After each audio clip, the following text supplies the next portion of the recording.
Yo, yo, yo, yo. Welcome back to the TSF Entertainment channel. It's been a minute. A minute. It has been a minute. We've been gone, but we're back with the jump off. Tonight, we are here to talk about Power Book 4 Force, right? Power Yeah. Book 4 Force. So we're back in the Power universe. It is season 2, episode 201. Tommy's back. I'm joined tonight by my homie, my brother in arms, Mr. DJ Fresh, Your Highness in the building. What's up, What bro? up, peoples? What's going on, big bro? What's good? What's good? Before I hit y'all with that intro real quick, go ahead and tell me what's your first thoughts of episode 201. I'll say decent. Yeah, Compared to some of the joints from last season, so I'll say decent.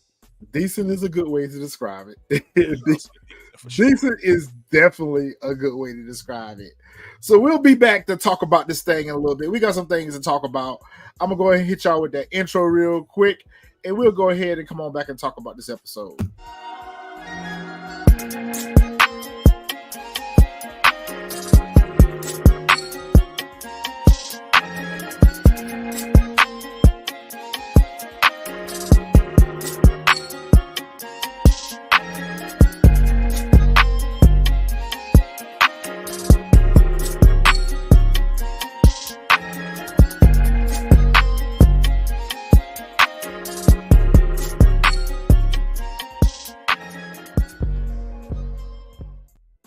And we are back in the building. Shout out to the members that are coming on in and joining in the chat. What's up, King Retro? DeMarcus, what's good, brother? What's going on, Nice bro? to see you back as well. Let's see. DeMarcus says that the episode of Force, the reboot, was a solid 8. It definitely felt like it was a reboot. We're not in a big rich town this time, but you know, we out in Chicago right now. For me, I agree with you. It's watchable. It was at least it started off action packed. So I can't take that away from what they tried. I can't give it a 7. I can't give it an 8. I'll give it a 7 though. I mean, I think because I ain't like the ending. I think that's right, Miss Sharon. We back in the building. Back What's with good? you. All right, Fresh, you want to jump in and start this thing off? I mean, that ain't.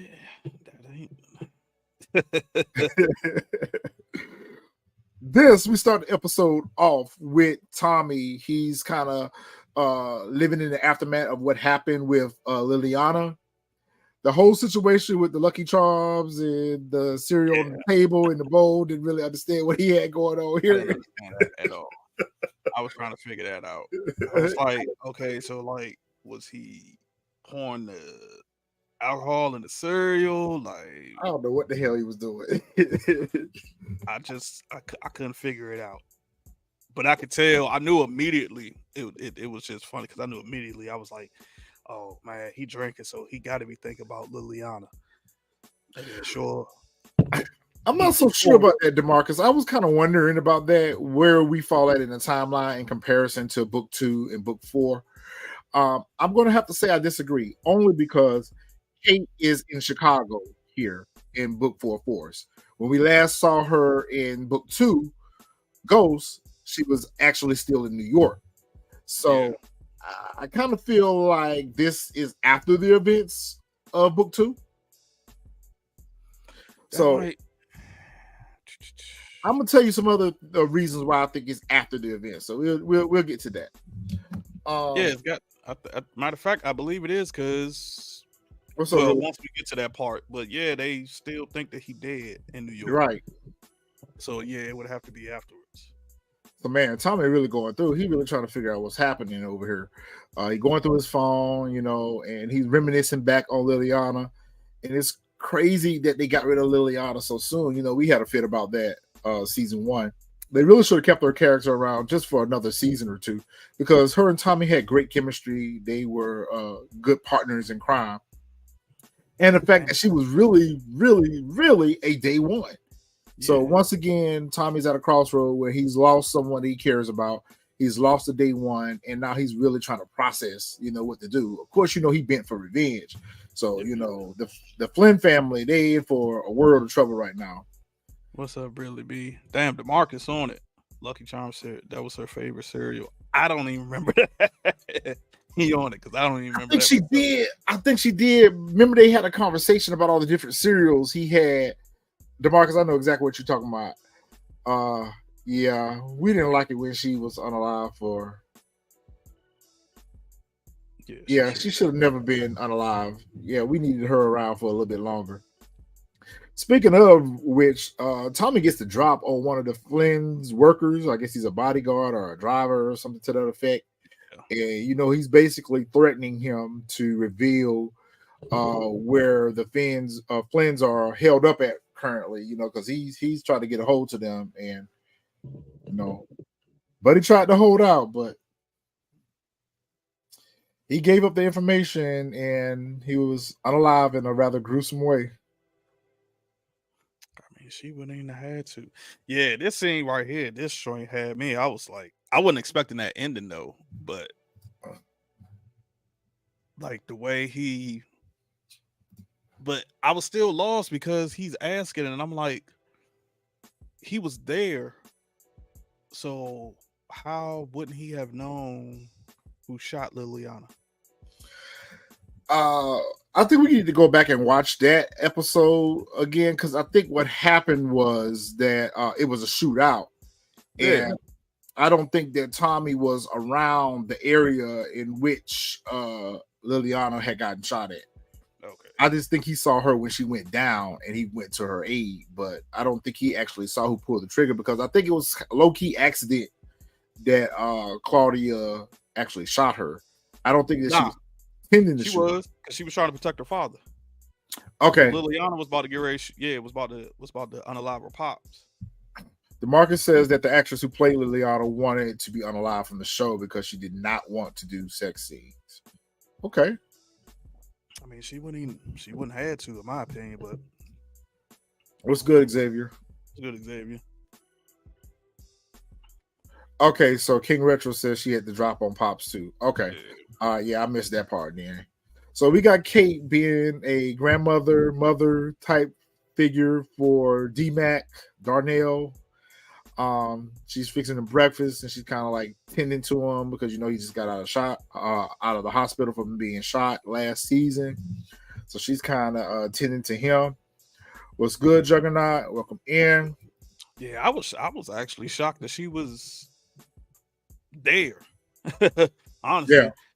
I was shocked that she was there. That shocked me in a whole when the scene came up, and I was like, oh wow, they like one big happy family. I was like, okay, like we missed something with that, because when we last saw her, she was in New York and she was on the phone.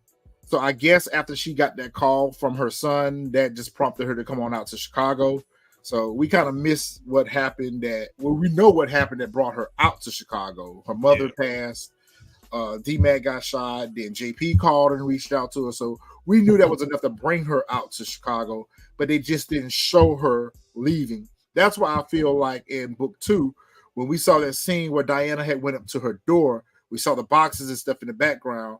That led us to believe that she was packing up and getting ready to head out to the Chicago. That's why I feel like these are the events after the fact. That makes sense. Tommy trying to give his mama some smack. She don't want it. She says she's trying to be clean. There's something to think about that. Yeah, I feel like it's some significance with that right there. Like, matter of fact, see, King Retro took the words out of my mouth that she not gonna make it the whole season. I'm feeling like now that she trying to do right is where it's gonna end up coming back, and she gonna end up somehow either getting unalived, or because from Tommy going to war, or she just fall back and she take like a hot batch or something, like some bad drugs or something, and something like that is what I'm thinking. Because it was just the way they kept putting the emphasis on, like she was like, I don't want it, I'm trying to stay clean. Yeah, I think that she might be sick or something, maybe, and maybe she's trying to stay clean, or maybe because of she's trying to reunite with her family.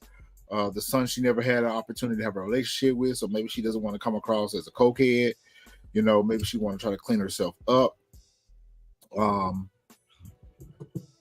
But yeah, it's gonna be interesting to see what her real reason for being in Chicago for. I mean, because obviously she's not there for the product, because she's not really there for money because Ghost left her with money.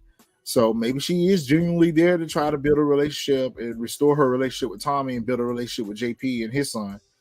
But with Kate, there's more than meets the eye. So we'll see where that goes. So she was with Tommy. Nah. But but this is after book 2. Where the hell is Tasha? I thought she was with Tommy. No, Tasha on the run. Yeah. Oh yeah, that's right. Because remember, she shot. She attempted to unalive Monet. Yeah. Tasha in the streets. Tasha. But remember, she did when she met with Tariq. She said she was going back to the safe house, so it's presumed that she's back at the safe house again. But either way, she on the run. She ain't with Tommy. What's up, Lady Virtue? What did Marcus got up here for us? Says, I hope Kate tells Tommy she has ties with the. You know what? We talked about that last season, DeMarcus. I think us and a few others talked about that. Could there be a connection with Kate and the Flynn family? That'd be interesting. But I would hope not, because then that would just be a wash, rinse, and repeat of her with the dude that was supposed to be Tommy's father, or was Tommy's father. Yeah, Power. God, what's his name? I can't even think of his name, but to me, Teresi, it would just be like basically we're just going to, now she was with this mob family. I wouldn't want that.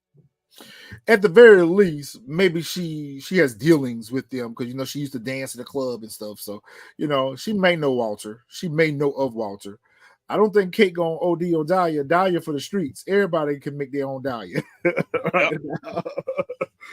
Everybody can make. Kate said she don't want none of that stuff. Kate said she don't want some of that stuff. I don't know. We might be surprised. Kate might still be holding on to a couple of dollars. We never know. I'm trying to remember this. So the feds are trying to figure out who this player is. Of course, they already got their eyes on the Flynn family, as well as CBI. They're trying to figure out who this other player is in town. And of course, they get their marching orders, I guess, from the DA or maybe assistant DA, get their marching orders from the DA saying that we need to find out who this guy is. We don't know who he is. He's running with these crew. We got to get him identified by the end of the week. So, of course, we already knew where that was getting ready to go, that, they were going to find out who Tommy was. Yeah, I figured that immediately. Okay, so Keywan has the same thought process I do, that maybe Kate is sick. That might be sick for real though, because the way she looked as if she could have been sick. I thought that because even Tommy made a comment. Even Tommy made a comment saying you don't look good. Well, I thought that she did look sick, but at the same time, I was thinking it was because she was trying to get herself clean. So now she going through, I forgot the stage they call it, when they're trying to wean off of it, they start looking withdrawals. Yeah, withdrawals. And that's what I thought. I figured like her body going through withdrawals right now. She's trying to wean off of it. So that's why she looks so terrible, because she's so used to, sniffing, that now she trying to wean herself off. It's starting to take effect while she's going through withdrawals. That's true. She could be dumping right now. She could be going through that stage where, she trying to get clean. And because it looked like she was sweating when she was pouring the orange juice or the syrup or whatever for D-Mac. Yeah. But I feel like if that be the case, Tommy would have known that she was going cold turkey, because he seemed a little taken aback when he tried to give her the product and she refused it. Like, huh? What do you mean? So, but yeah, you might be right about that too, though. I never thought about it from that perspective. So that could be what's going on with her.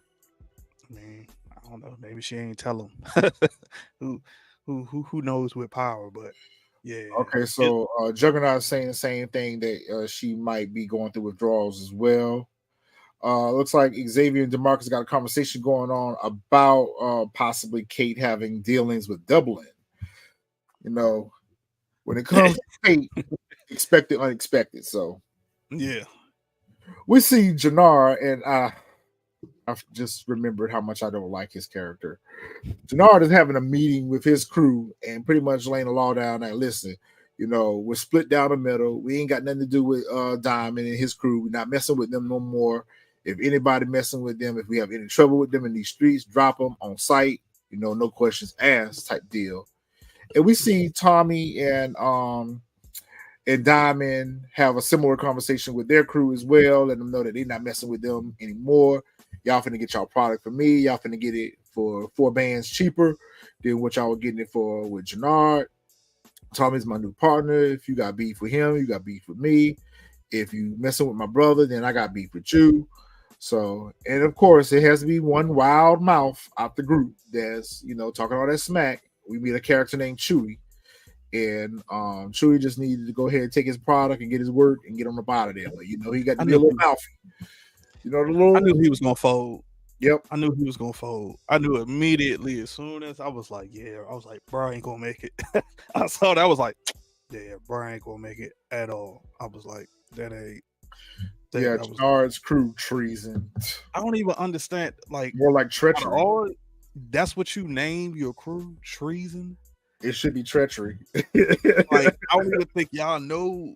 Like, I think y'all just they heard the name and this sound good. I was like, I refuse to believe they looked up the meaning and was like, yeah, that's what we gonna name the crew, treason.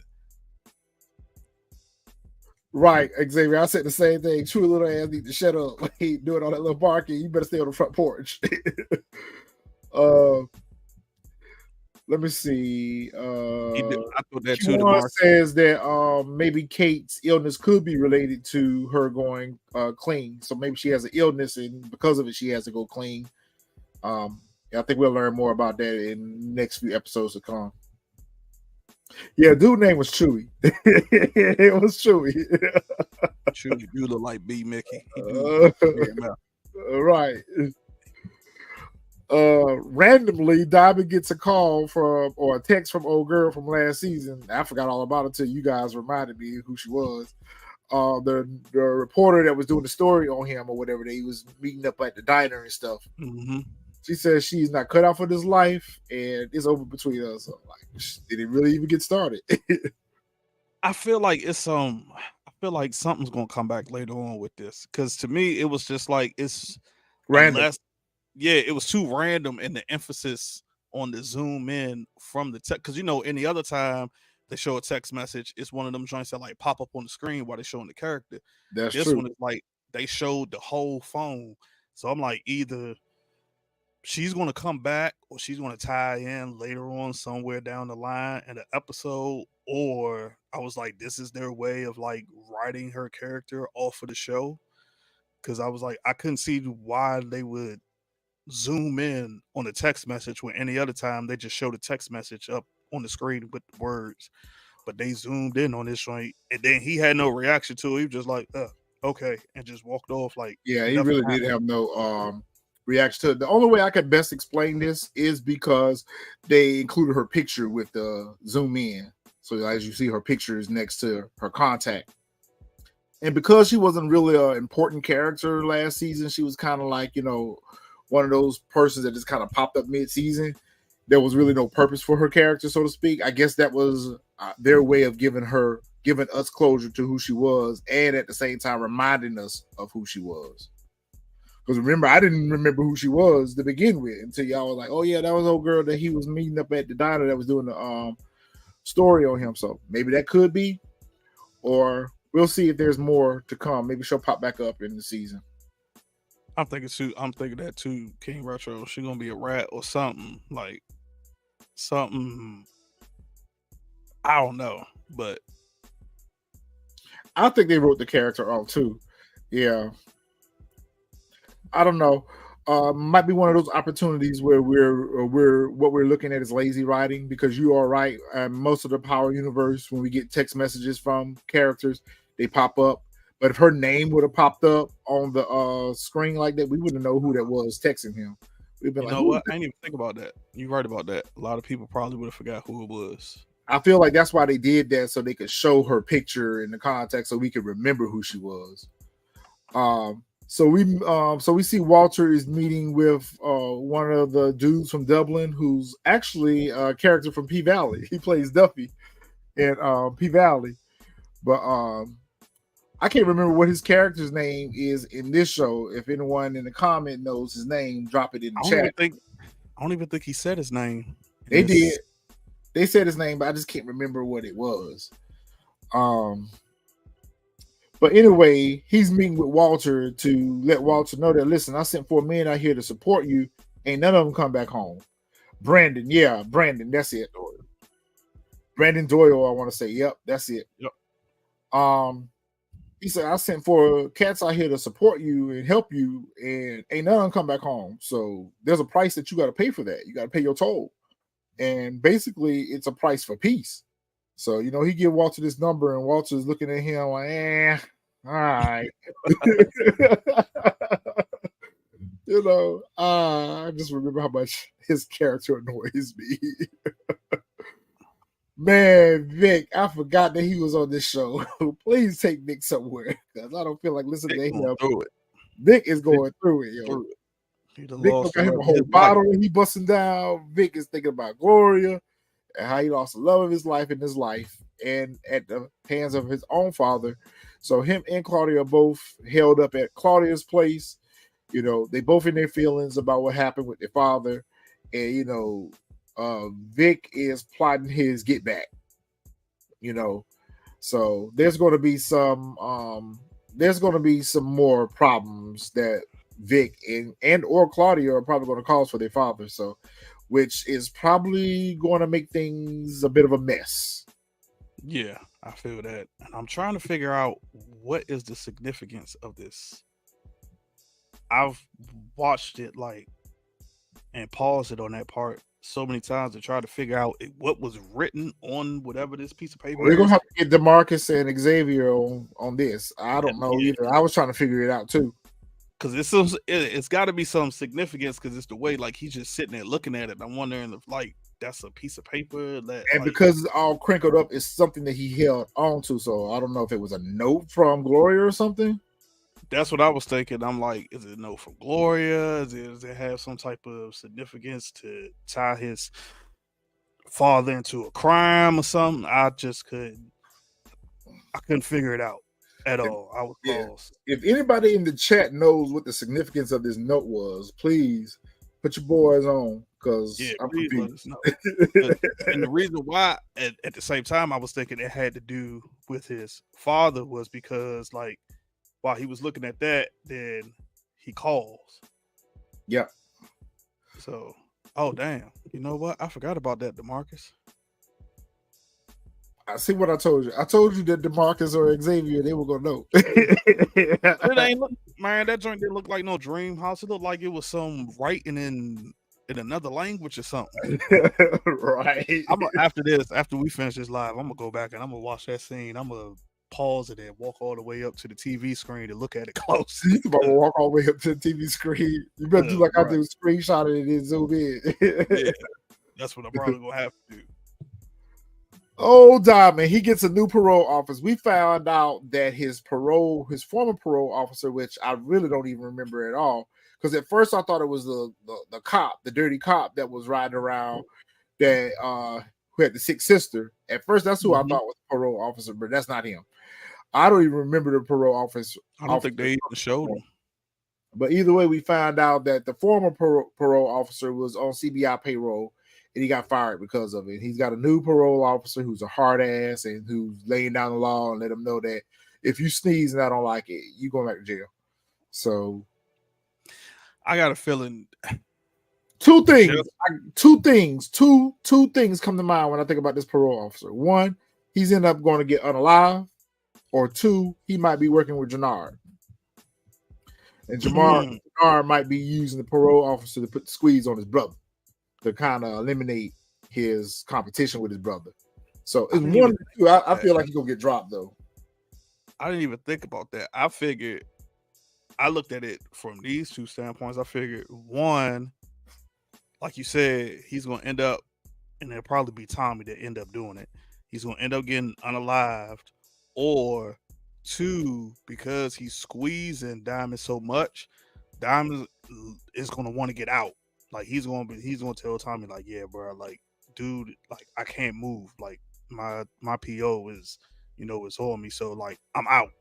Like I gotta fall back. I gotta get out because it like the facial expressions that he was making while he was talking to him You're just like, made yeah, it seem you're like, gonna be, yeah, like yep. oh man, I can't risk this. I'm not going back to jail. So I'm not going back to prison. So, but dang, I didn't even think about him working for Jenard. Okay, so Marvin feels like the parole officer is working with Jenard as well. Xavier just gave us a third theory. The parole officer's annoying Bible thumper. He's going to get in danger and Diamond will save him. That's a good plot twist as well. And maybe that's what will flip him. Yeah, I kind of like that theory actually, Xavier. Maybe that's what's going to end up flipping him is that he's going to get in some kind of danger, maybe, and Diamond's going to end up saving him, and then he's going to be more lenient on Diamond, or like I said, they're just going to go ahead and unalive him. Or might be something where like he fall on hard. That's what I was thinking too, DeMarcus, because he knew that parole officer was on CBI payroll. So I kind of felt like maybe Jenard got the old PO fired and, maybe got this one now putting the squeeze on his brother. But that's a good theory as well. That's a good theory. Tommy had the drop on Walter, but he was like, yeah, I don't know. Not the right time, not the right place.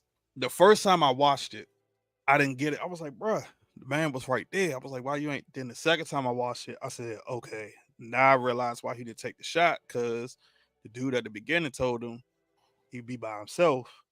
So when he came out that truck and saw he went by himself, he's like, oh, damn, I can't even hit him.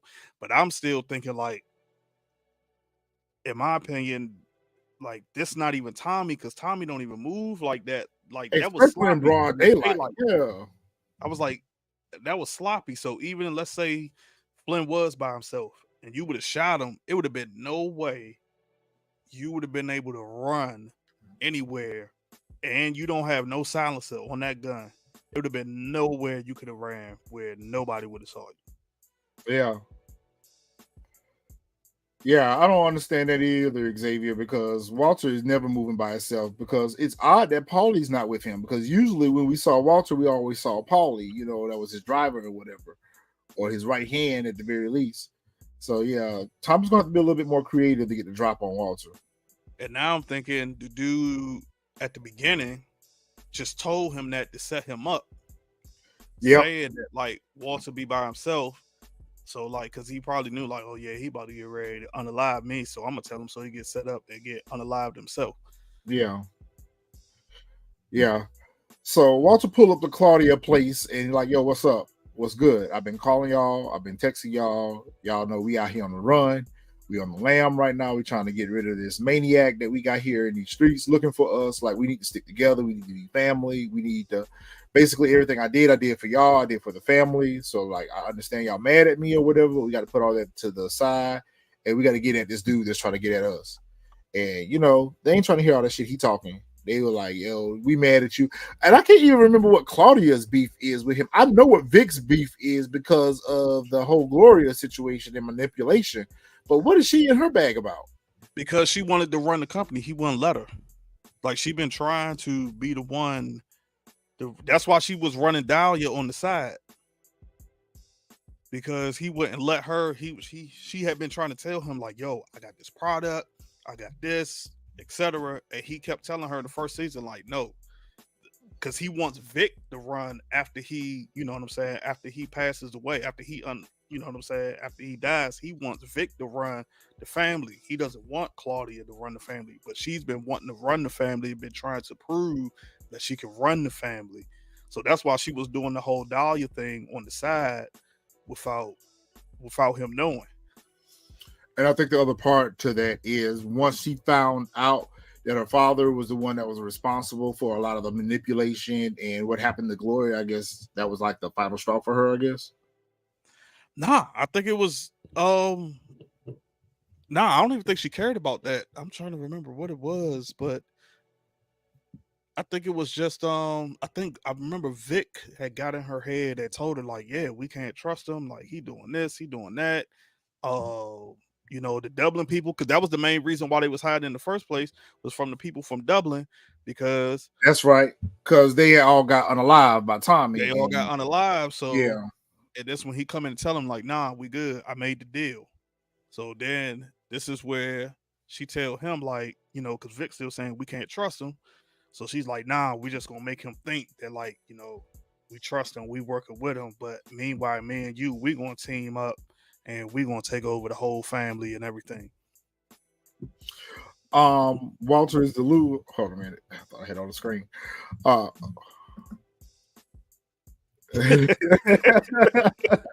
Go, bro. Go, bro. Walter is delusional because none of his children are suitable to run the business. Better off giving it to someone else. Agreed. Xavier. As a matter of fact, I was just getting ready to comment to the fact that I kind of understand why Walter doesn't want any of his. Well, I kind of understand specifically why Walter doesn't want Claudia to run the business. She proved that in this episode. Hold that thought for a minute, DJ Fresh. You keep moving without me. I'll be right back. Oh man. Okay. Yeah. So let's see. So here we see, who was that? Tommy and his brother. They walk it. It still boggles my mind that Tommy is able to drive around an entire city in a blue Mustang that's loud, and nobody has a drop on him. Drives the same car. It boggles my mind. But anyway, we got Tommy and his brother walking here, going to the bar where Tommy surprises him with a bar. Y'all remind me, what happened? Didn't his bar in the first season get shot up or something of that nature, or did it get burned down? And that's why he's coming to give his brother a new bar. Sorry about that. That was the Amazon delivery guy. No, what happened was, remember they had the little thugs, D-Mac's little crew was shaking their bar down and breaking into the place, tearing the place up, and plus the bar needed work done to it. It was behind on mortgage, behind on bills, and whatever the case may be. So really, it was just a struggling bar. They were upside down because JP and his old dude, had went through a divorce or whatever, and the money was tight, and he wasn't able to keep the bills going good over at the old bar. So I'm assuming that's what happened with the bar.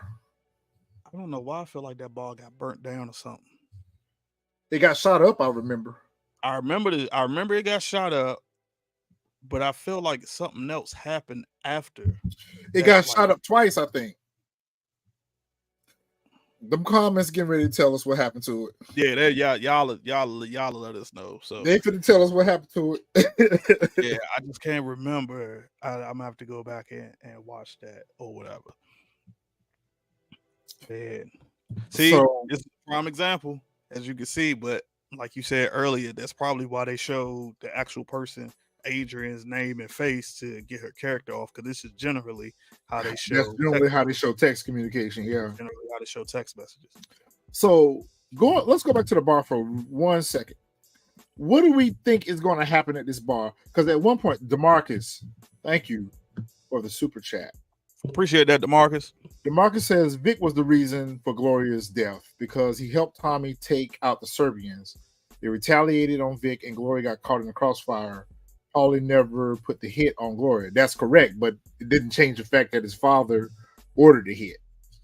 Yeah. So, because matter of fact, if I'm not mistaken, didn't Tommy tell him that your father, that his pops ordered the hit? Yeah. Yep. But what made him feel like Tommy was the one that was responsible was because Tommy was trying to get them to go in an unmarked car. Because remember, they were getting ready to leave town, and they did, and they left in a Range Rover, and Tommy was like, no, I think you need to take this whip and hit these streets. But they didn't. But yeah, that's exactly what happened, though, DeMarcus, with the Serbians and all that. But let's go back to this whole bar situation.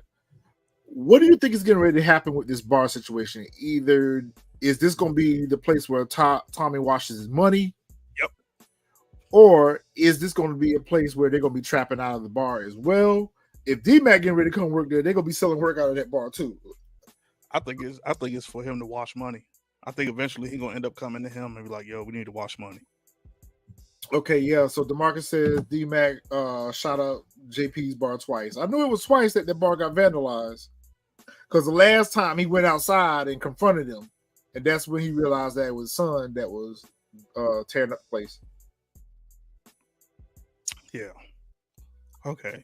Dang, bro, I don't know why I feel like that joint got burnt down, but probably getting something confused with another Power episode or something. But yeah, I feel like this one. I feel like this. He gonna end up washing money through this because it's just something about it. It was almost like it's just too easy. Like, oh, here you go. Here's a whole bar. Right. You know what I'm saying? Like, unless it's gonna be another source of income. It could be another source of income, but we know that Tommy just doesn't do generous deeds like that without an ulterior motive. Even though at the moment he might not be harboring an ulterior motive, but eventually he'll come to realize that he can use this money to wash. He can use his bar to wash money. But then at the same time, it doesn't seem like Tommy's too concerned about washing money this go around, because technically he's presumed unalive, and I can't understand how he could go and borrow money with no paycheck stubs and no source of income. And he's supposed to be unalive, but he's walking around in plain sight like he's not unalive. So yeah, lazy writing. You know what? Okay, so that I forgot about that. So that lazy writing. My theory as to why he's able to drive around in this loud blue Mustang and nobody get the drop on him, because he's supposedly already supposed to be unalive. Okay. Yep. I agree. Like I said, I believe that once D-Mac come there to work and Kate go there to work, there's gonna be some drama up there at that bar. Definitely gonna be selling work out of that bar. Yeah, it's definitely is. It's gonna be. I think. I hate to say it, but I got a feeling. Although I'll say it once we get to that scene. I'll say it before then. All right, so the cops were able to get the drop on Tommy, and I'm like, Tommy a little sloppy. Tommy a little sloppy. The Tommy I know, and get a little sloppy. It annoyed the hell out of me too. Let's see if it annoyed each other for the same reason. You go first. I was like, bro, there's no way in the world they would have been able. Like, he walked like, nah. You would have. First of all, my whole thing is, if I remember correctly, if I remember the pictures, I don't remember any of the pictures that they had on the board having his car in the pictures. He was just out on the street. So I was like, how y'all know that's his car? Like, because I'll go back and watch it again. Like I said, after this, I'm gonna watch it for a third time. But I definitely do not remember none of those pictures on that board when they were talking to the DA, whoever it was, when they were talking about Tommy. No, I don't remember any of them pictures, his car being in them. He was just out in the street and they were trying to figure out who he was. So how you know that was his car? Unless maybe in some more episodes they're gonna show a flashback of them following him or something. And not only that, but the fact that they dusted his whole door handle, and when Tommy came back to the car and didn't notice the residue on the handle, that's why I was like, this ain't our Tommy, because Tommy is paranoid about every damn thing. He would have noticed that, and it would have been like, okay, what's up with this? Like, that's what, yeah, I'm annoyed about that. I feel like they would have got caught. Yeah. They would have been, they definitely should have got caught. Like, they pull up, old girl, hop out quick and get the stuff. But at the same time, he probably moving a little sloppy because, like he said, people still think he unalive. Yeah, support game. We talked about that too. We feel like this is a soft reboot. Yeah, it did. It didn't give me the feels. Chewie out there on the court, whatever, with his little homies or whatever. You know, he the little big short man on the block, and Jenard comes up and trying to flip him. I think Jenard had gotten word that Chewie was upset. Seemed like somebody, his homeboy or somebody, told him that Chewie was, not satisfied with the whole situation with Diamond over there. Oh, I know what scene you're talking about. Nah, I don't think he ever told him. I think he is just going to. I think either Jenard found out like who's running with Diamond, or he's just trying to gather so many people he can because he owes the Connect so much bread. Yeah, he So he's upside trying down. to, yeah, he owed them so much bread. Like he trying to like, yo, I'm trying to get as many people as I can so that I can move this product and get this man this bread. So, but you might be right. Somebody probably told him, like, you know what I'm saying?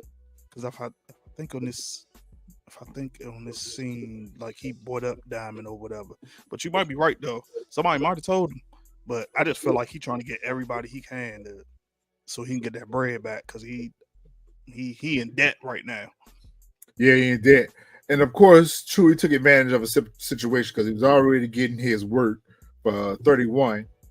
And when Jenard put the offer out on the table that he would give his work to him for 500 or less than what Diamond was, he quickly responded and said, "Okay, 26 it is. That's what's up. Let's work." So too bad he won't get to reap the benefits of hustling both of them because Tommy took care of that problem for us. So no more Chewie. So Jenard has the audacity to go meet with the Connect and tell the Connect that he needed an extension. That man said, "You ain't running over what? An extension? We don't make payment arrangements over here. I want my money, or you go." Because when he first walked in, there was someone in the back room getting tortured and screaming and hollering. And he basically was like, "You don't have my money when you're supposed to have my money. You're going to find yourself in the back room screaming and hollering and being tortured. Comprende? Comprende." Yeah, I could tell like Jenard is, and this scene right here told me two things that made me realize. One, he's scared as hell of him. That's number one.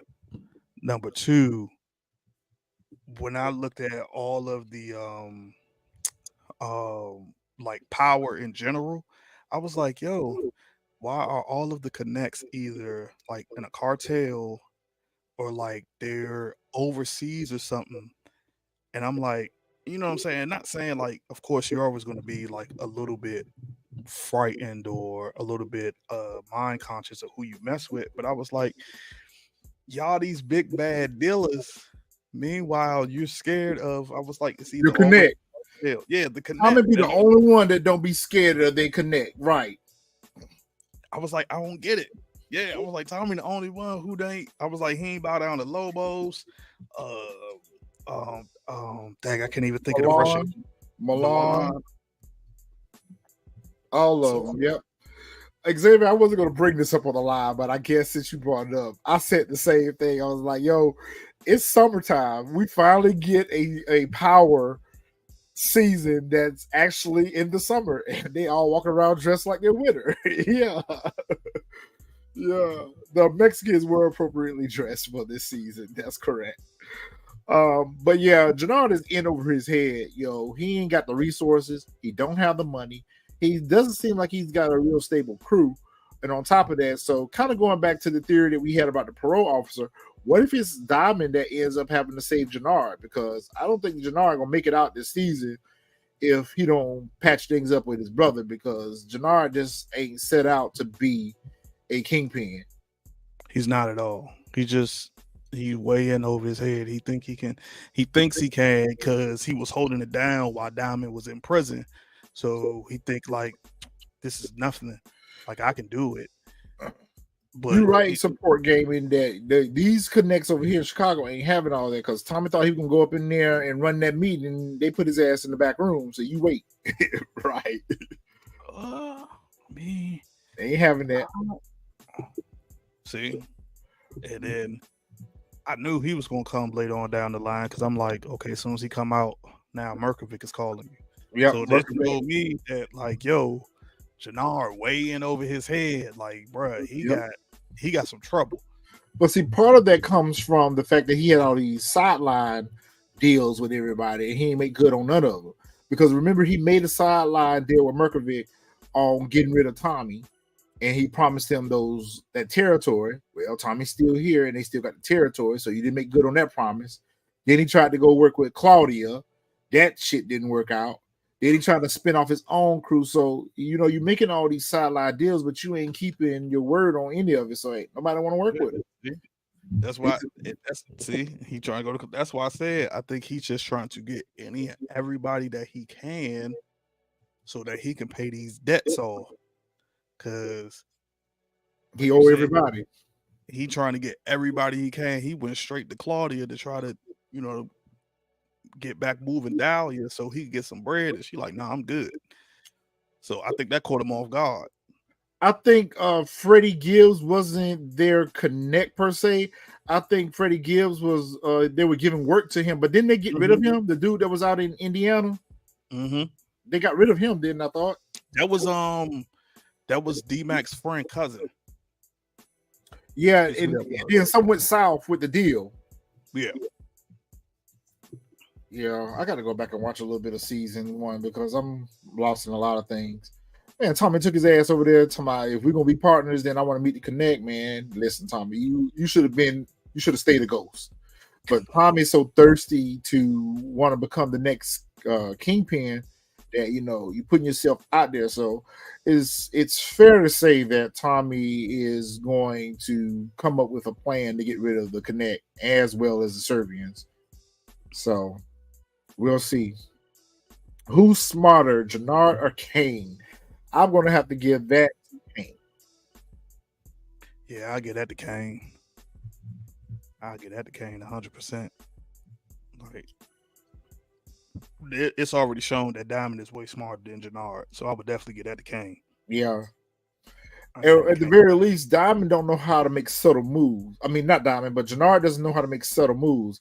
You see, Diamond, he moves real soft. He moves real quietly. He don't make a lot of noise out there. Whereas Jenard, he want to be seen and heard. So, that's kind of working to his disadvantage. Bro, until y'all said something. I told you, I thought it was just me. I'm glad to see it wasn't just me. Because we talked about this offline. I thought it was just me. I'm like, oh, it's summer in Chicago. I paid no attention to the weather, none of that. Until, like you said, we spoke. I said, damn, you know what? It was hot. Yeah. I said, they said it on the radio. They was like, it's a hot day in Chicago. I'm like, they walk around with Tim's on, hoodies, leather jackets. I'm like, man, I'm about to die. I guess maybe they trying to be like how the kids be now. Like I said, shoot, they got them around here, be 90 degrees outside. They got on a full-fledged hoodie. Yep. Jenard does move with emotions. You're right. And they're mixed emotions at that. Of course, Tommy's new love interest. We just got introduced to Maria, who is the Connect sister. Tommy tried to ease on over there to her and spit a little game at her or whatever. Of course, she's not here for it. Yeah, Diamond did have on them cool gray 11s. Yep. I saw that with all black. All black. I was mad when I saw that. I was pissed. I was so mad. I was like, yo, really, bro? I was like, you got on all black. He got on the cool grays. I was like, you couldn't have on the cool gray 11s. Space Jams, cool gray 11s all black. I was like, they could at least had them on the cap and gowns or the breads. Cap and gown, 7210s, any of them black, the Gammas, any of the black 11s, even the Concords, but y'all had them in some cool grays, yeah. Yeah, they could have had them on the Concords. Yeah, that would have been perfect. Yeah. That made me cringe a little bit. Yeah, I cringed a little bit too, because he had them all throughout the episode, as a matter of fact. I cringed at that. Tied all the way up to the top, like he about to get ready to go play some 5-on-5. Fort Gaming says we're getting some Angela Valdez vibes with Miguel's sister. She's going to be Tommy's soft side. I agree. I agree. That's going to be Tommy's soft side. Then the whole interaction with them at the hospital. I agree. That's Tommy's soft side. And of course, we know what's going to happen to her. I got two things. That either one, like you said, it is going to be his Angela Valdez, or two, he's going to use her to get more information. Because remember, he told Diamond why we can't be the Connect. Yep. So I feel like he's going to use her in a sense to get more information about her brother to take him out so that he ends up becoming the entire connect. Big fact. So it's gonna be one of the two. Big fact. I think that's exactly what's going to happen. He's going to end up getting information out of her to get the drop on her brother, and of course, she's not going to know that he was the one that got the drop on her brother. So I don't know how that's going to work out between the two of them, because that's definitely what's going to happen. But we see it in the writing already. Diamond tried to tell him, like, listen, leave her alone. Don't mess with her, because like I don't see many dudes get dropped behind her. Like, leave the girl where she at. Then of course, Tommy tried to play it off like he's not interested. This little chick right here works at Jenard's gym. I can't remember what her name was. Chantel, Shaquita, Shaniqua, Shanae, something like that. And was she not the girl at Diamond's meeting? Was that a totally different girl? That was a totally different chick. Okay. That was a totally different chick. I feel like we were kind of introduced to her, last season, because I seem like I remember seeing her. Shanti. It seemed like I remember them showing her, or at the very least, her being in a scene when they were at the gym last season, or whatever the case may be. But it's evident that's going to be Jenard's love interest, maybe, or her love interest is going to be Jenard, something to that effect. I got a feeling she probably going to end. I don't think she's going to make it. I said the same thing. She looked like she could be Jukebox sister. Yeah. I don't think she. I got a feeling like, yeah. I don't know why, or I got something that's going to shoot. Maybe Diamond sent her as a. I don't know. I just feel like she's not going to make it to the end of the season. She's not. This scene right here, though, I feel like it was a significance somewhere in there. Well, we find out he's diabetic, and of course, his sister being a nurse and administering his insulin. That may end up being how Tommy gets the drop on him, because they're going to put something in his insulin, and she's going to end up being the one that unalives her brother inadvertently. Watch what I say. She's going to be the one that's going to end up unaliving her brother and not knowing, because what's going to happen is Tommy's going to switch them insulin shots with something. And when she go to give him his shot, because he's scared of needles, so he doesn't want to do the insulin himself. So he feels his sister is trustworthy. His sister he feels safe with. So what's going to happen is Tommy going to switch out that insulin shot with something, and end up her giving him that fatal shot. Watch what I say. You heard it here, episode 1. Grab the coffee cup. He wanted with that one. I ain't even never think of that. I was just thinking like I was on the same accord as you, thinking like Tommy's gonna use that somehow to his advantage, but I wasn't sure, because I was like, why? Because the scene was so short, and I was just like, okay, you showing him. First of all, you as a nurse, you're a terrible nurse, because I've never seen a nurse just jab a needle in somebody's arm like that. And then 2, it was just like the fact that they put the emphasis to show that, like, oh, you're a diabetic now. I was like, okay, yeah, that's probably going to come back somehow along. And his fear of needles. Yeah, I was like, with Tommy or somebody's going to unalive this man with some type of drug or something like that, or take away his insulin or something like that. But I ain't even never think about that. Like, yeah, Tommy could probably switch his insulin, and she give it to him and don't even know. Don't even know that she unaliving her brother. Yeah, support game. So all Tommy has to do is threaten Miguel with a needle, and he's up out of here. So yeah, and the fact that he was afraid of the needle, that just told me right there that he would never give himself an insulin shot. So, like I said, the sister's the only one that's going to be close enough to get to him to be able to administer that insulin. And when Tommy finds out that he's diabetic, they're going to be, in a situation where she's going to be distracted by what she's getting from Tommy, or what she don't got from Tommy. And he going to slip in that refrigerator and change the insulin out while she in the bed sleep. Watch what I say. But wouldn't the insulin be at the warehouse in that whatever that little room they put him in? No, because remember, they was at the house. they was at the house in the kitchen when I think she got it out of the refrigerator, or either she brought it with her from the hospital. But I thought that was still the warehouse because it was like attached to.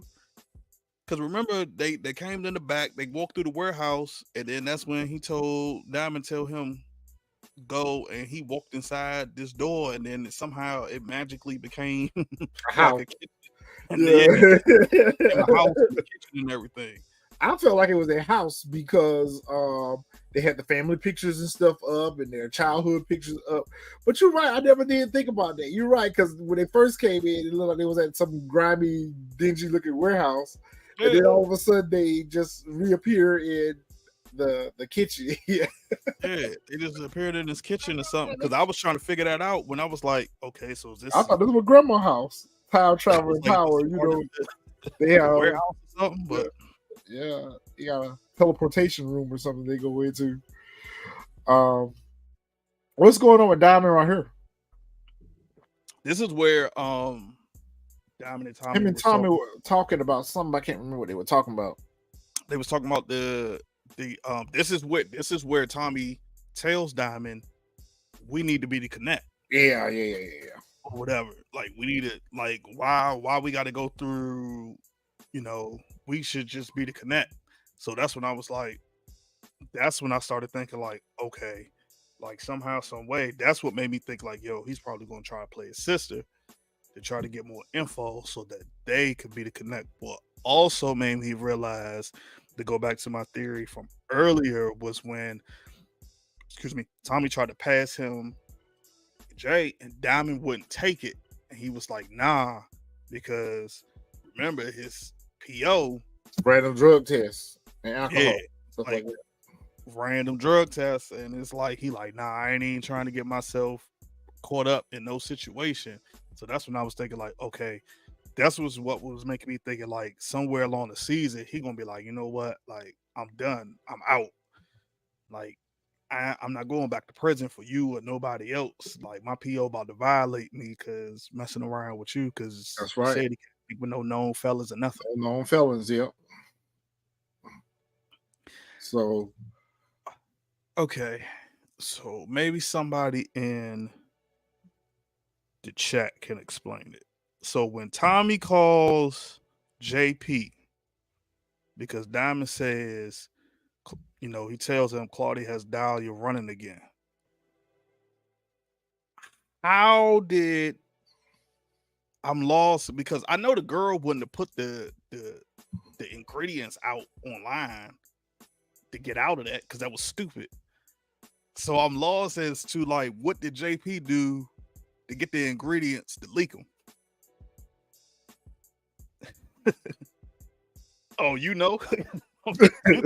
If you know, you can say it, because I'm lost. You don't remember? He was helping cook. Remember, Liliana was cutting. He was helping cook towards the end. He learned how to prepare it with the doctor when they was in the first lab. So Tommy called JP up to tell JP to go ahead and post that recipe. Because remember, at the beginning, that's what JP meant when he said, I can help you. Because JP had already learned the recipe from the doctor. Because remember, they said they didn't need the doctor anymore. Because JP had already learned the recipe because he had been working with the doctor, helping her cook. I forgot all about that. Yes, that's correct, Xavier. JP leaked the information because he knew how to make it. I was sitting here like, what did he do? But I was thinking like, yo, did he hack a laptop or something? I forgot that he Xavier, that makes Claudia even dumber for sure, but even more so, how could she have possibly suspected that the doctor was the one that leaked the recipe when she got the lady caged up in a room? Surely she doesn't have access to a computer. Surely she doesn't have access to her phone. So how could she have possibly leaked the recipe on the internet? I felt like she did, because remember in a scene, that lady died for nothing, right? The girl, she still wanted out, and Claudia told her like, no, you don't have. There is no out for you, right? There is no out, like there's no choice. So when Vic calls her and tells her like, yo, the joint leaked, immediately she's thinking like, yo, because I think, matter of fact, now that I remember, yeah, because that's right, JP knew and Liliana knew. Yep. But Liliana is unalive, so she's like, okay, you're the only other person who knows how to make this. So, and she wanted out. But I don't think that Liliana, I don't think that Claudia knew that JP knew the recipe, though. I don't think she did. I don't think she knew.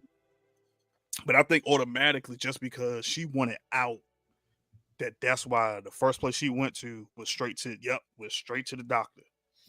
And she was forcing the lady to work under duress anyway, right? Because the lady had already asked her earlier in the episode, listen, I'll give you the recipe. I'll show you how to make it. You can show somebody else. Like, this, I just want to go home. Like, can I please go home? She's like, no, there is no out for you. You gonna make this work, and I need it out by tomorrow or else. Okay. So, I mean, the lady seems like she can move freely around in this warehouse, but I'm quite sure she got people there, or she's either locked into the warehouse, but you don't see the lady with a phone. You don't see the lady with a computer. So how in the world could she have possibly leaked the Claudia, you're stupid. You're a dumb criminal. Well, Vic told her. Vic said, like, you stupid. Claudia he told that when he called her. Lady, it did unalive her. She was enslaved. She was. Like, wow, bro. I just she was enslaved. Matter of fact, that's right, because she was last season, because Tommy had her held in the they had her working under duress. They were threatening her last season that they were going to do something to her if she didn't cook. And it's sad we don't even know the lady's name. We just know her as the cook. Yeah. It really was well, actually, I guess at this point she had no choice but to get rid of the doctor, because the doctor didn't want to be there, because she could very easily have put something else into the drug to, you know. I mean, Xavier, yeah, it's a dumb move, but you got to think about it like this from a standpoint when, like, you have like the quote unquote, can't even think of the name, but like your drug is like that's your stamp. Think about whatchamacallit, American Gangster with like Blue Magic. Yeah, like that's your stamp. Yep. And it gets out, it's like immediately you going, like you said, she went straight to like, oh, she leaked it because she wanted to get out, because she had even said like, I have no use for you now. Everybody knows how to make it. Yeah, I have no use for you now. Oh, yo, let's make a new one. She just like, yo, you screwed me over, so now here is the end result of you screwing me over. Here's the consequences. She is rather bloodthirsty right now. She's bloodthirsty, and it kind of makes her dangerous in that respect, because she doesn't have nothing now. You know, Dahlia was going to be her claim to fame, and that was going to be her way to prove to her father that she could run the organization. Now she's back at square one now. She doesn't have no drugs. She doesn't have any type of way, and she already put all her money and stuff into it. So now she's got a useless product. But one thing, and this showed me too in this episode, one thing I like about Power is they're making a lot of the women like ruthless. Because we see it with Rock. Yep. We saw it with Monet. Yep. Now we're seeing it with Claudia. Yep. So that's what's becoming dope. It's like they showing like, I definitely think that Vic is going to go before Claudia. I definitely can see Claudia at some point coming out on top and being somewhat of a boss, but I don't think she's on the Monet and Rock level. But I don't think she's on that level. Yeah, she's not on their level yet, but I don't think she's on that level. But she could be, but she's dangerous. She's bloodthirsty. She's cold-blooded. Yes. Well, once we get to the end, I'll say it, because she is a little bit bloodthirsty now, because didn't the old chick that she was smashing last season, she unalived her. So I think that was her first body. That was her first body, and ever since then, you know, it's easy for her to. Like I said, and as we saw from the previews, like she is trying her best to show, you know, Walter, like, I could run it. So you hearing it here first. She might be the one to take out Vic. She might be the one to take out Walter while you bullshit. Because now she tried to get the business.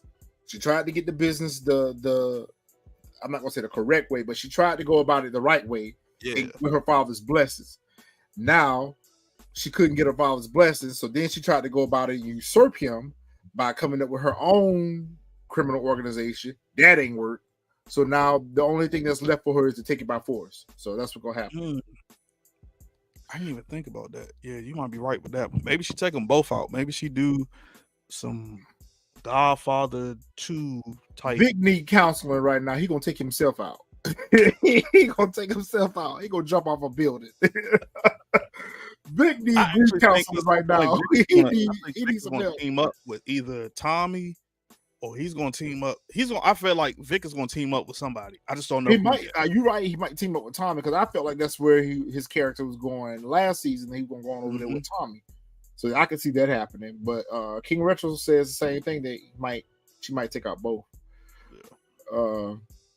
Support Gamer says Claudia is like the female version of Kane. I don't know about that. I don't think she's as ruthless as Kane was. With what army and what money? Right. Claudia is broke. She ain't got no money. She ain't got no pull up. But that don't mean that she's not going to acquire it later on in the season because she might end up now. Remember, she told Jenard that she didn't want to work with him because she thought she had a good thing with Dahlia. Now that she doesn't have Dahlia, she becomes a little bit desperate too. So maybe she ended up going back over there with Jenard, and they start scheming and scamming together. Last season. Yeah. But I mean, okay, so Kiwan seems to think that Claudia gonna unalive her brother too. You know what? I could see some credence in that because remember when it was drinking and thinking, and he was like, "I need to be able to trust you," and she kind of paused for a minute, and was like, "Well, I am your sister." So to me, that was a little ominous. That was a little ominous response to his question. No, you can't trust her just because she's your sister doesn't mean that you can trust her wholeheartedly. So y'all might be onto something with that. She might be the one to allow her brother. But I'm thinking like I don't know if she's gonna join up with Jenard only because she might not have no choice at this moment because she ain't got no resources. At least until she can exploit him. Father back. Yeah, behind the father back. That's the only way I can see it. Yeah. She might use Jenard for a jump off, for a jump start. And then, she'll pull back off of that. But I think she might need to use him for a moment, at the very least to help him get some of his debt out of the way. She might can make some moves on behalf of Jenard and make some stuff happen, but she might end up, double crossing him too. Big still crying over Gloria, like, move on. She was messing with the op. That was true. She was messing with the op because she have no problems giving it up to Tommy. They're two dummies on the same side. They're two dummies on the same side, so hopefully they'll get rid of each other. That'll be a good point. Tommy pulls up on D-Mac to check on him, see how he feeling and whatever. D-Mac thirsty to get back in these streets. Tommy like, ain't going. You've been shot. You need to stay here and watch TV or something. Like, the streets ain't for you, kid. And of course, D-Mac starts showing him social media and how they can use social media to move that work. Tommy's like, you might be on. Feeling that's gonna come back and bite him. Them moving that work on social media. Yeah, I gotta feel like that's gonna come back to bite him because he told JP. Okay, Mitzi says the same thing.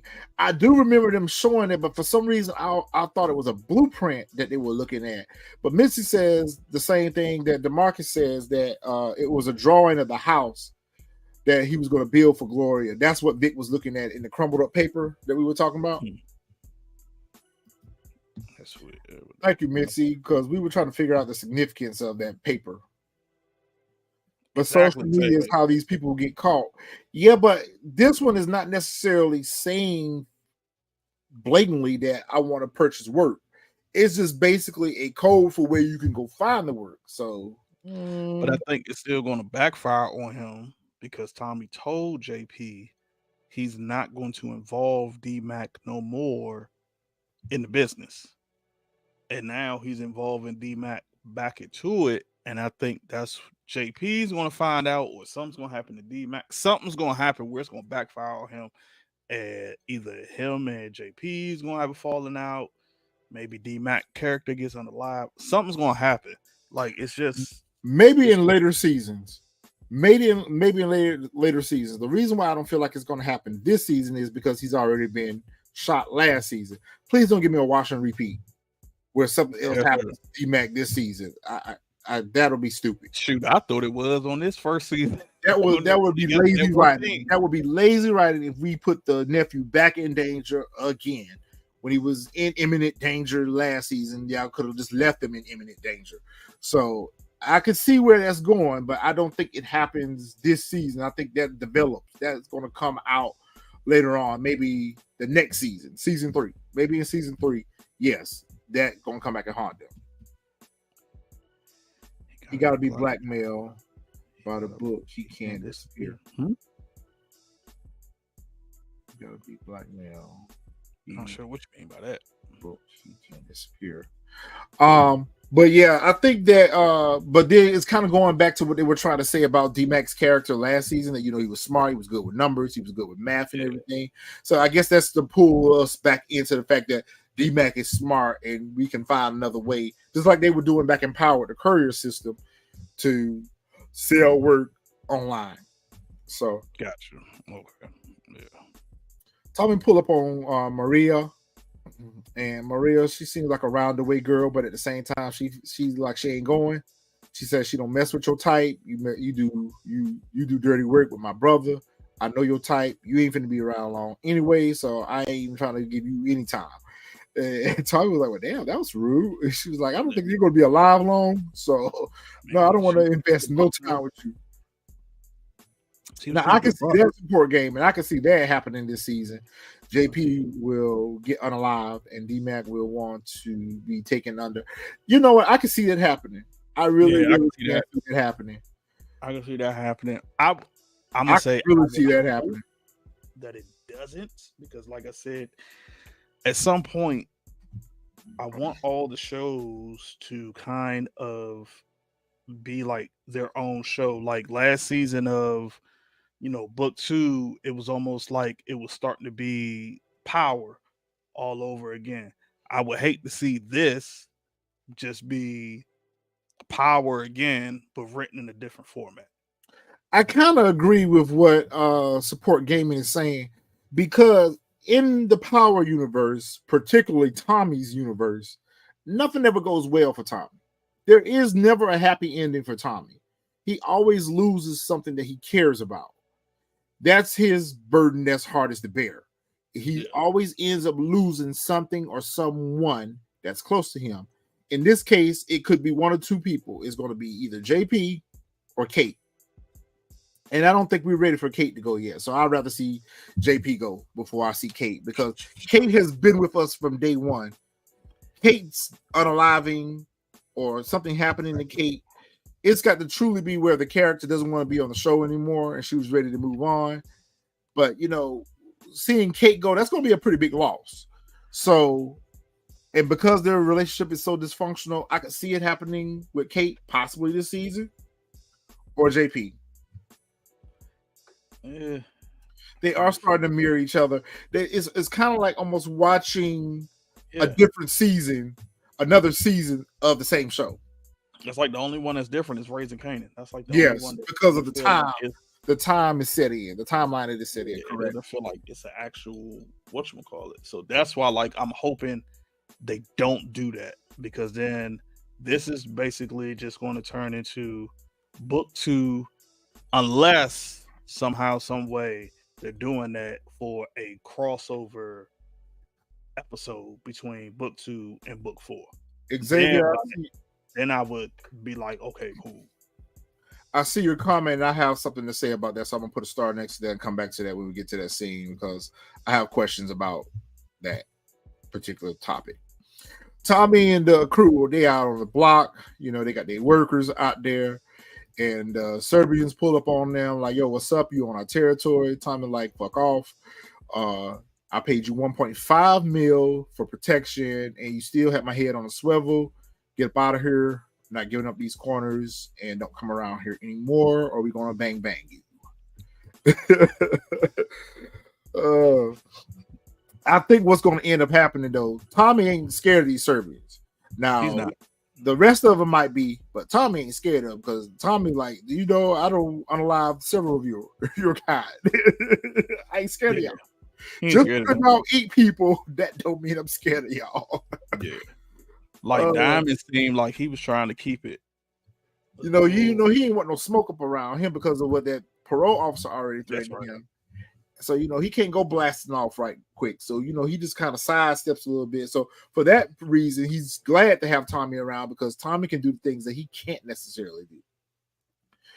Tommy gets a call while they out there, and we later find out that it was JP or Kate calling about D-Mac having an infection in his wound. And they're at Tillman Hospital. Juggernaut, if you are in the comments still, please don't ever have to go to Tillman. Because they're bleeding out in the lobby. They got people sick that's there in the lobby and ain't being tended to. Hell yeah, they had a whole dude with a shot in his stomach, and they just gave him a towel to sop up the blood. I'm like, what the hell?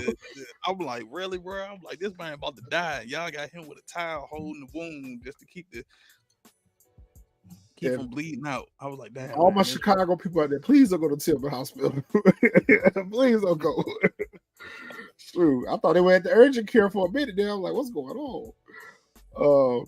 So Tommy goes up there and starts going off on the nurse at the nurse station, and come to find out that Maria works at the hospital, and she comes and administers aid to D-Mac and gets him some antibiotics, and they're going to keep him overnight for observation, and everything is good. So now Tommy's indebted to her as well, and she gets to see the softer side of Tommy with his family.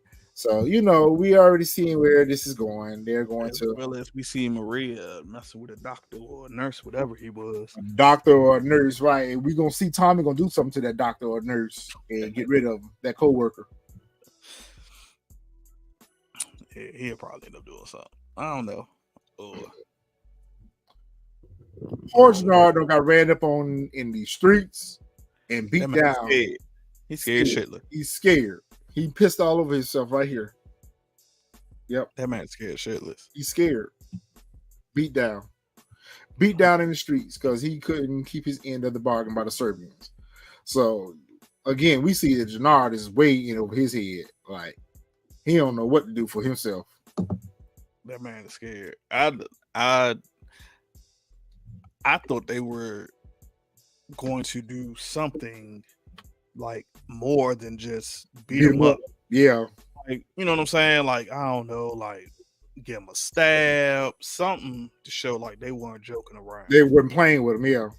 Yeah, it was just like the way it just ended, like, I promise you I'll get, and it was just like, and they are, you know what it's gonna be? It's gonna be Shanti. That's a good theory. That's gonna be the next message that they send to him.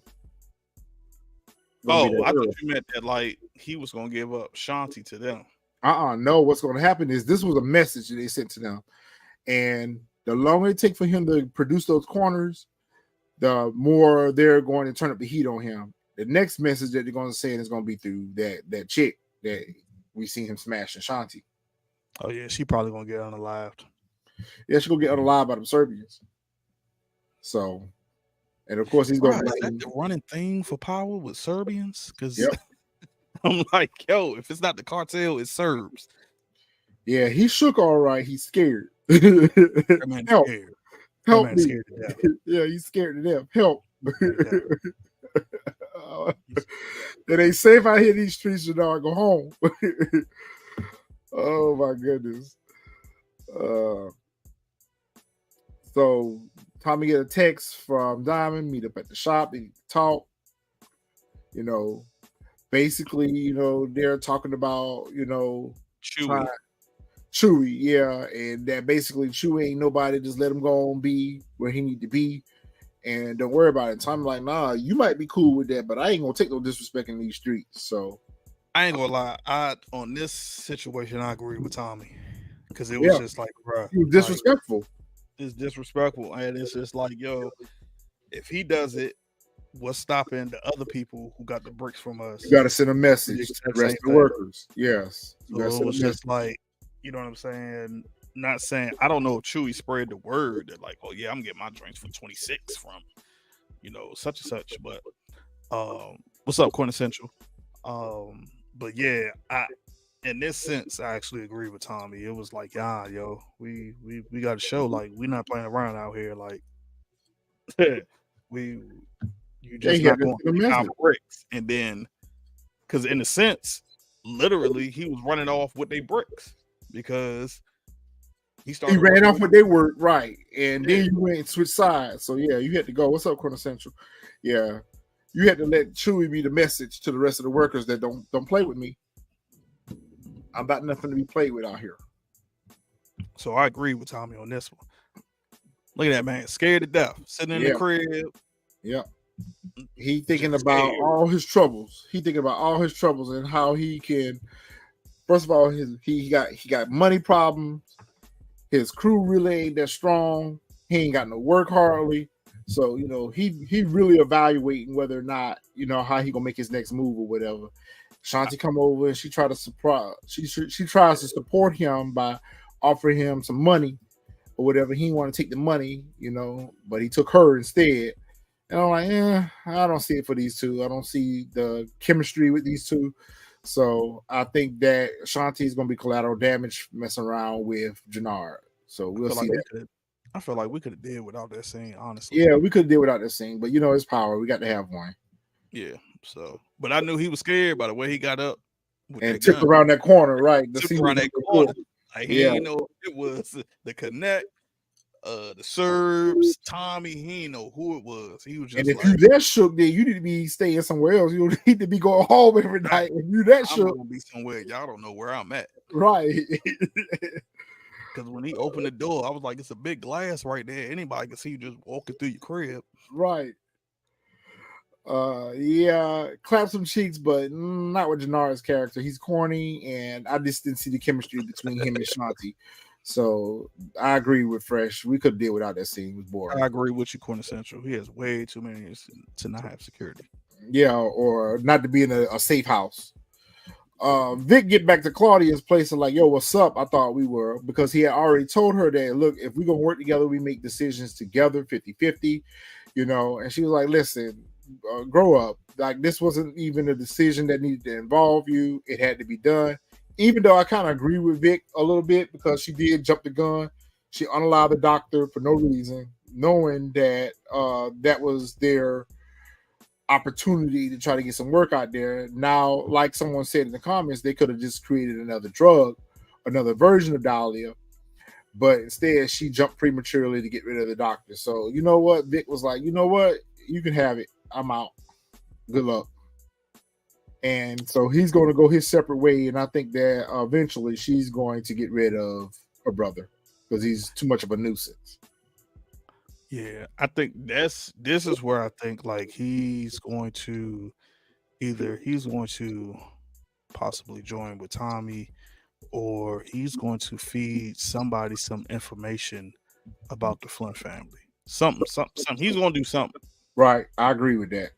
Speaking of the Flynn family, they got some cash flow problems too. Parole pull up on Walter and say, hey, buddy, you ain't got the funds to pay Dublin off. You might want to sell off some of your assets. Walter, like, I ain't selling shit. I ain't gonna pay the man. That's basically what Walter said. I ain't gonna pay the man. So we just need to get ready for war because I ain't got the funds. I ain't selling on my ish. So get your money how you feel, Brendan, because I ain't paying. So Quintessential says she thinks that Vic is going to join up with Tommy because the Flynn family is in trouble. Yeah, I kind of feel the same way. I thought they were going to go that route, support game, and that Claudia and Tommy was going to end up hooking up.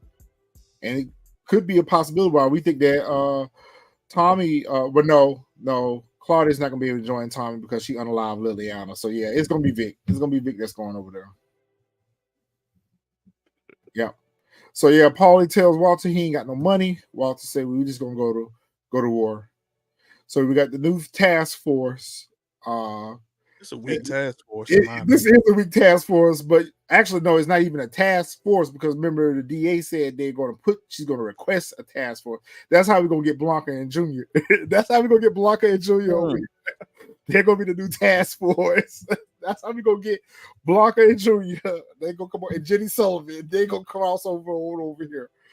Somebody said, please don't bring Jenny Sullivan over to the force. Please don't bring Jenny Sullivan over. It's already bad enough. I would hate to see Blanca, but I'll take Blanca and Junior before I take Jenny Sullivan. Yeah, I don't want Jenny Sullivan at all either. Yeah, I guess this is the FBI. Are they the FBI or are they the local police department? I think they are. They wanted them alphabets. They wanted the alphabets. DEA, they wanted the alphabets. Or something. Yeah, they wanted them alphabets. Yeah, but I thought I was the only one that felt like this was a weak task force. They don't come across believable. One thing I can say in the previous shows and seasons, the task force have been very well casted as far as the ops. These right here, I'm not getting the feels that they the ops. You know, they were poorly cast. They put that wig on her. Xavier, she on another show? Somebody said she looked like Blue from All the Queen's Men. Said she looked like Blue. I think it was Marvin. Marvin said she looked like Blue from All the Queen's Men. Yeah, this lady, she do look pretty bad with that cheap wig on. Yeah, she looks bad. And if she got dreads, they must be short if she able to get a wig on her head. Yeah, I don't think she got no dreads. I don't know what's going on. But we see that they are actually identified Tommy, and they found out, which NYPD, I felt like instead of going back and forth with NYPD, why don't y'all send them the pictures and show them that Tommy is still alive? But they was like, no. Oh, they said she's on the shot. Okay. Oh, man, I ain't watched the shots. Yeah. Like okay. Season 3. That's where she's from. Okay. Yeah, so the task force is going to try to figure out what's up with Tommy or whatever the case may be. So when she said she's going to request a task force, that was the first thing that came to my mind. Oh, we're going to get a crossover with Blanca Rodriguez and Junior. So we'll see if they come on over here to force. Yeah. And the show wraps up with Tommy pulling up on Chewie, like, yo, we got a beef, and Chewie try to, blast off at the mouth and get blasted on. So I applaud Tommy. Notice to stop the violence in the background. That's the first thing I noticed. That was the first, and I started. Thing I noticed too. Like, damn, stop the violence, really. So, damn, Chewie, you ain't got no crew. Where your crew at? You just out here in a random parking lot smoking a blunt. That's what I didn't understand. I'm like, yo, if you move in product, why you out there by yourself in an Audi, lights on, wherever, and like you don't have like at least one dude with you? No nothing, yeah. Like you don't have nobody with you. That's why I was just like, but I was like, you should have known immediately when Tommy rolled up, like, yo, Tommy about to try to get ready to take me out. Like I wouldn't even have had no words with him. Yeah. So I didn't understand. I just didn't understand, but I knew he was gone. I knew it. I was shocked that it happened in this episode. I figured if it didn't happen in this episode, it was going to happen in the next episode. That Chewie was gone. I knew that for a fact. Overall, like I said, this is about a 6.57 for me. It's the first episode for the new season. I guess because Force has been gone so long, I got to get this back into my system because this is one of my least favorite of the installments. It used to be book 2. Book 2 is the writing has gotten a lot better over in book 2. Let's go back to Xavier's comment. Xavier made a comment earlier asking about D-Mac's mother. Remember when they was at the hospital?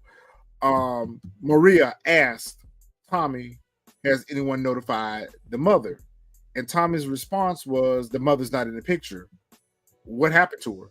Because last season he was staying with the mama because remember he was hiding his money and his weapons outside the door before he went in the house with his mom. So I guess there's safe to say that we don't get to meet his mother this season because Tommy's responsible. The mother's not in the picture. This is the only family he has. What happened to her? Or hold on? Did they ever show the mother in season 1? They never showed her, but he was staying with her. Okay.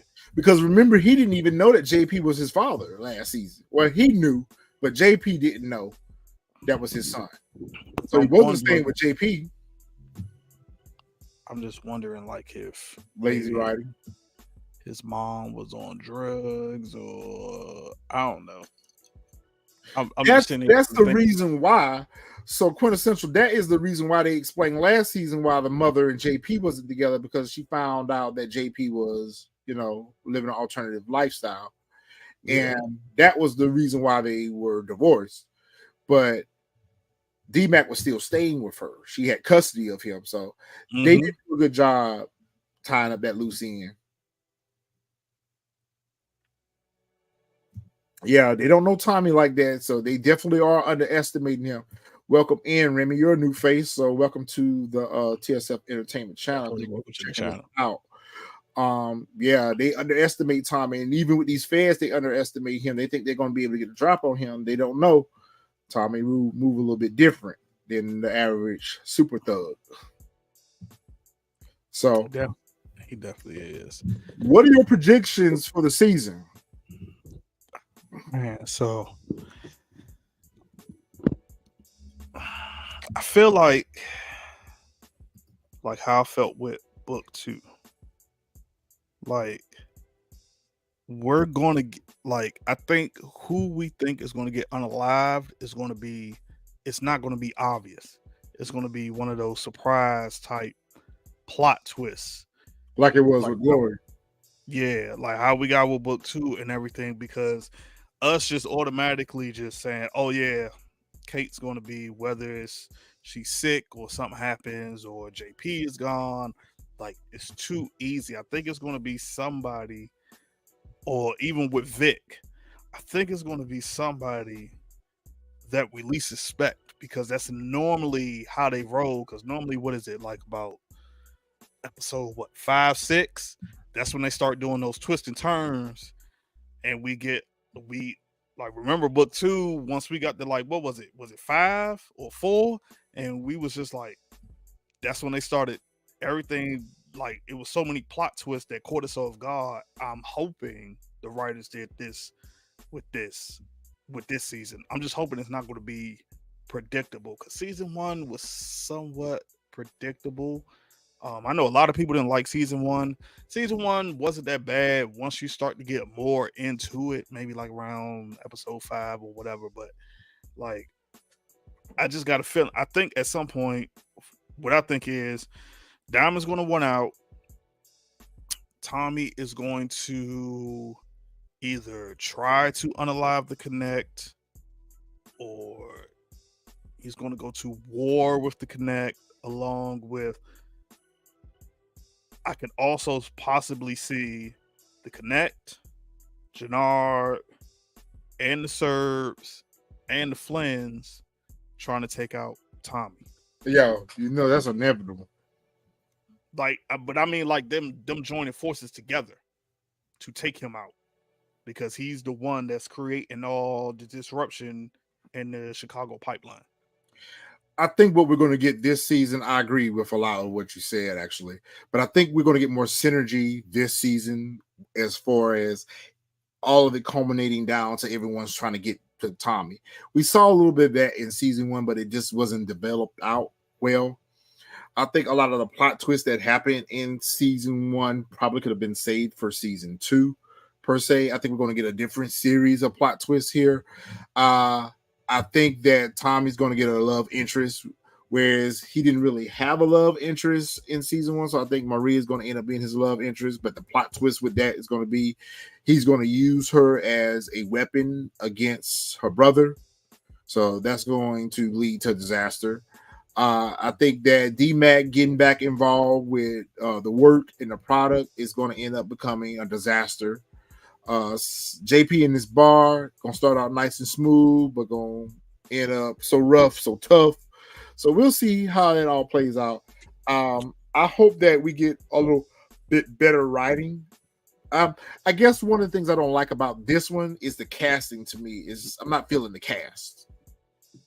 Maybe after we spend a little time with the cast, because let's just be honest, with the rest of the powers, we've spent a lot of time with those characters, so we're vested. Yeah. I don't think we're fully vested in this cast yet, so we still got a lot of character development that still needs to unfold for this to be a season 2. We still don't feel like we know these characters enough to root for them beyond Tommy. So we'll see how it plays out. Beyond them too. Quintessential, it could be possibly where both of them, Diamond and Jenard, get unalive during the war, and now it's time for Tommy to take over. I can see that as well. That'll be interesting. Like I said, I'm like maybe 85% sure somewhere it's going to be somebody who's going to be unalive that we least suspected. Everybody think it's going to be Maria, or it's going to be somebody that we're not even thinking about. That's going to get unalive. Kate I just Egan. see it happening. I hope it happens. But Kate Egan. That lady is sick. She's infirm. That lady's sick. She needs to be in a nursing home. Kate Egan. But I mean, now that we oh well, you know what? Probably because we're discussing it. Probably to the average viewer, they're not even looking at Kate. So if it does happen when we see it, we knew that was coming. That's it's sight beyond sight for me. So I got to see the things that they don't want us to see yet. And yeah, Walter is supposed to be sick with cancer, but he seemed to be very well in this episode. Last episode, every other episode, he's coughing up blood. He's passed out in the office. So let's see if his cancer mysteriously goes away this season. Yeah, I don't know, but since they started off with this episode, I'm thinking it can only go up from here. Like, hopefully it's not one of those where like it just don't start making sense. So I'm curious, as I can see. Dang, and we don't even have it. Probably for copyright reasons, so we won't get the live shut down. That's why we're not showing the trailer for next episode. But we saw Vic and Claudia. They talking about everything. Like, I think that's where they're just going to start to bust. They're going to butt heads, and as we can see, Walter is finally giving Claudia a chance to take over the family. So. Also, the episode description for episode 202, which is titled Great Consequence, that's airing on September the 8th, 2023. Jenard's crew seeks revenge as Tommy learns of a rivalry between Miguel and the Serbs, and that he and Diamond leverage to CBI's advantage. So we see that from what it sounds like, Tommy is going to further exploit the dissension between the Serbs and Miguel's crew. So we'll see how all that plays out in episode 202, Great Consequence. All right, guys. Thank y'all for coming back. We are back. I know we've been gone too long. We're not even going to get into the details as to why we've been gone so long. But we're back. We live in the Power universe. So watch the episode again after next week. We will see you all next week. Make sure y'all drop y'all comments and theories in the comment section. And we will see you all next week. See y'all next week.